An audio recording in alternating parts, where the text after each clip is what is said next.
This is a comic book project that I'm working on right now. I've never really done that much sequential art before, so this is my first real stab at comic book style or sequential art. Um, Much more difficult than I thought. Actually, I guess it was probably about as difficult as I thought. I thought it was going to be really hard. I've been reading comic books most of my life. I think I started buying comic books when I was really young, third or fourth grade. That's when you could find them at 7-Eleven and gas stations and all sorts of places would have spinner racks of comic books. And I don't know. I lived right next to like a marketplace and a bunch of gas stations and stuff like that. So I just walk over there even when I was really little, um, because it was right in my neighborhood, and I would just buy, Batman and Superman and Spider-Man and X-Men and whatever was on the spinner rack. I didn't start going to comic book stores until I was, maybe 12 or 13. You'd always have to get your mom or your dad to drive you, or one of your friend's parents. So it was sort of limited like that until, you're a teenager and you can drive and stuff. But yeah, this first story that I'm doing is 18 pages long, and I'm pretty much about done with the inks. And then I'm gonna do some minimal colors on it. I'm gonna try to do a few more short stories just to sort of fill out the whole issue. Like, I'm gonna try to do a legitimate, like, 32-page comic with some different small, short stories and things like that. It was sort of just an experiment and a chance for me to see if I could do it. And it's pretty satisfying. It's, like I said, it's a lot of work. And it's sort of grueling. Like, you get like 10 pages in, you're like, oh my God, like, this is never gonna get done. But I think you learn how to get faster over time. You know, um, I didn't record anything yesterday because I got home from therapy and I wanted to go to sleep. And then my neighbors were stomping all over and I couldn't sleep. And I was just irritated. And then I had to go to work. But today it's really quiet. I don't think it'll last very long, but I thought I would try to record while it was quiet. So yesterday I put I feel weird sometimes about sharing my artwork on Facebook. Instagram I don't really care, but Facebook is a weird place because it's like everyone you know. Imagine going to a party where all your work friends and the friends you grew up with and your family and your cousins that you don't see often, and they're all there and they're commingling, and you're trying to be yourself in front of all these people that, you have different parts of your life. Anyways, because I draw a lot of nudity and things like that, sometimes I feel like people may not want to see that on Facebook. So I put up a post where I shared a new drawing, and I said, basically I was just like, I hope you're not offended by this, but if you have to unfollow me. It's like, if I know you in real life, that's fine. Like, it's okay that we're not friends on the internet if I love you in real life, or I see you in real life, or you're part of my family. I think that's fine. But I realized when I read it back, even though I try to say it really gently, that it was, my computer's making this fan sound. Fucking, I hate this computer. It's just the fan is always going. Okay, there it goes.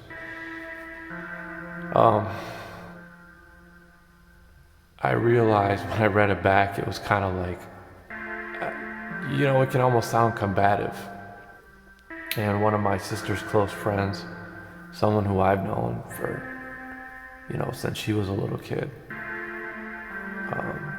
obviously now much older. Like, I think my little sister's 5 years younger than me. She responded like really nice, said some really nice things. But I realized that it was, how my post had maybe come off. And I wasn't responding to anything. I have had some interesting messages about my artwork over the years. And sometimes people are lightly offended by the violence or whatever. It's really this newest project is the most graphic thing that I've done. But my intention when I posted it was probably coming from my own insecurities. I know people don't really care. They're preoccupied with their own lives. So, it seems like what people care the most about is when you share your political opinions. And then you see those threads on Facebook of people and they're saying all sorts of terrible things, arguing, and I don't know. But I don't think that the work that I'm doing, even if it is graphic, I don't think it's not shocking to me.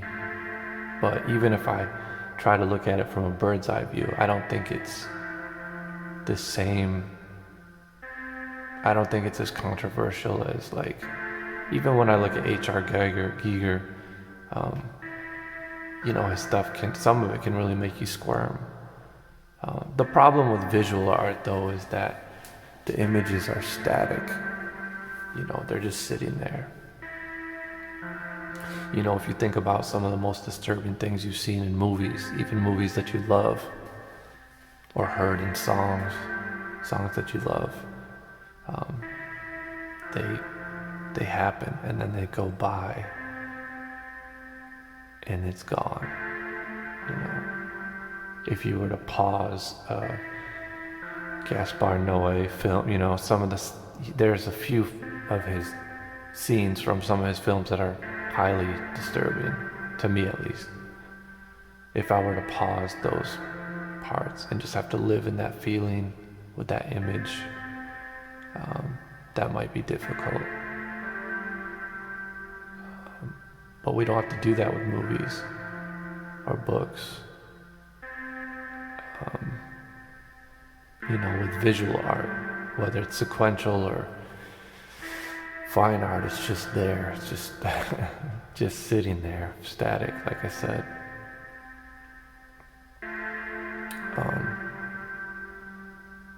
I think my work, the stuff that I'm doing now, even if it is violent and it has some graphic sexual content or whatever, I do think there's a level of sensitivity or tenderness that comes through. I mean, I hope it does. If you are shocked by the blood and the violence, then maybe that's the only thing that you can see. And I understand that. Like, I get it.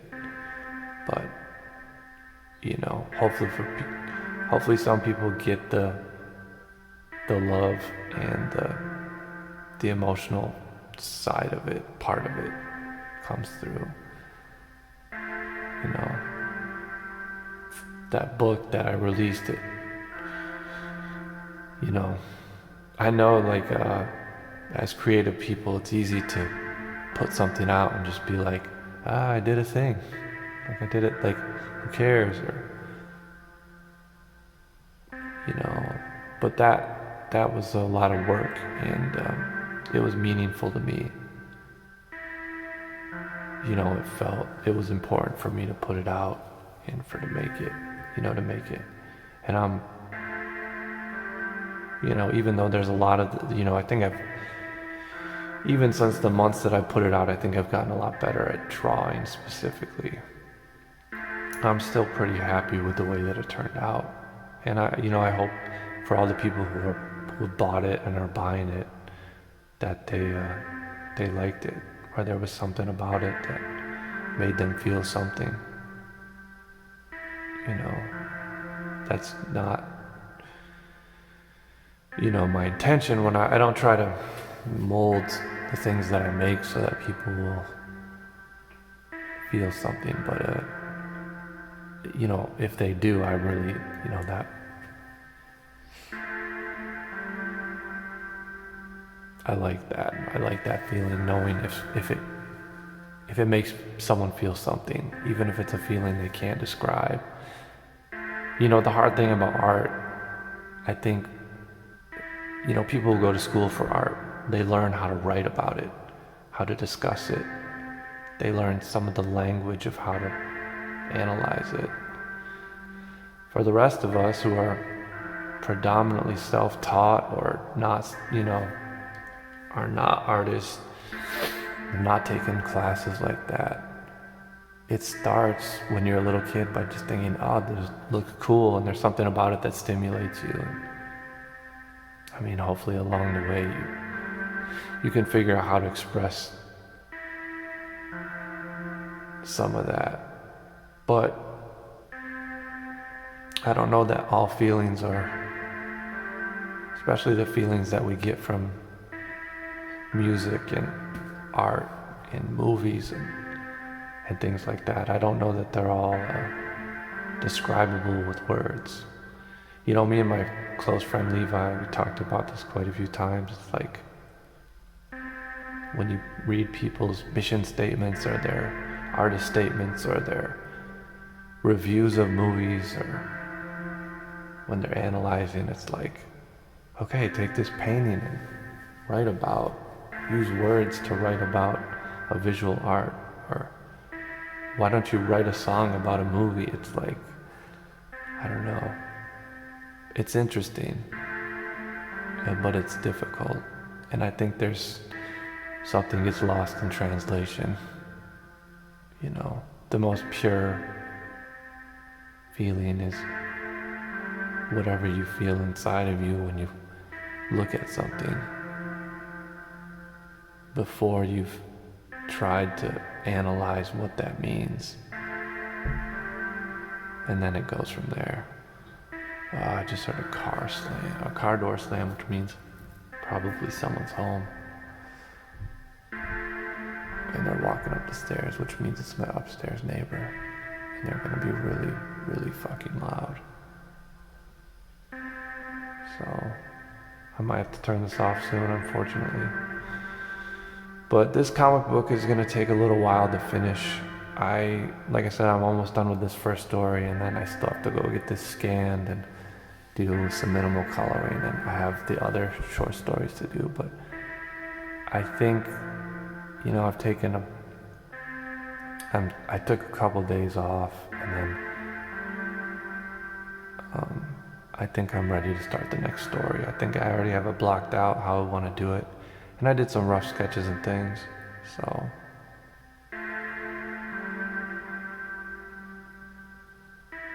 So anyways, like I said, I don't know what this channel is yet.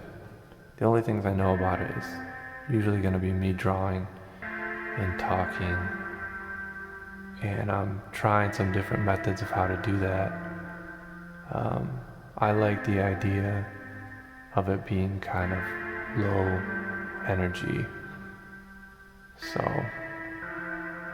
if you're looking to get hyped up, then there's probably something else. But if you want to subscribe, I'm gonna try to do this regularly, hopefully 5 days a week. I don't know if I can do 7 days a week, but I think I can do 5 days a week. So yeah, thanks for listening.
you.